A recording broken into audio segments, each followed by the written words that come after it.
ఖలీఫా దుబాయ్లోని ఈ భవనం ప్రపంచంలోని అత్యంత ఎత్తైన బిల్డింగ్ గా రికార్డులకెక్కింది. దీని ఎత్తు 878 అడుగులు. ఇదే బిల్డింగ్ మరో అరుదైన రికార్డును సొంతం చేసుకుంది. వరల్డ్ రికార్డు కోసం ఇద్దరు స్పేస్ జంపర్లు బుర్జ్ ఖలీఫాను ఎంచుకున్నారు. ఈ బిల్డింగ్ పై నుంచి దూకి ప్రపంచ రికార్డు నెలకొల్పారు. బీన్స్ రెఫెట్, ఫ్రెడ్ ఫుగిన్ అనే ఈ ఇద్దరు ఫ్రెంచ్ ప్రొఫెషనల్ బేస్ జంపర్లు గతంలోనే స్విస్ మౌంటైన్స్ నుంచి దూకిన అనుభవం ఉంది. ప్రెజెంట్ గా బుర్జ్ ఖలీఫా నుంచి దూకి రికార్డు నెలకొల్పాలనుకున్నారు. బిల్డింగ్ పై 500 ఫీట్ల ప్లాట్ఫామ్ ఏర్పాటు చేసి అక్కడి నుంచి ఒక్కసారిగా దూకేశారు.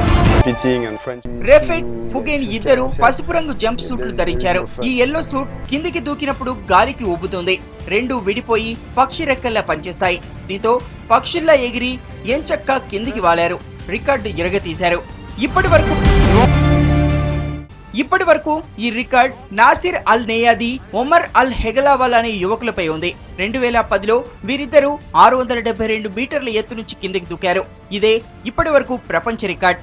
ఇప్పుడు ఫ్రెంచ్ యువకులు ఈ రికార్డును బద్దలు కొట్టారు.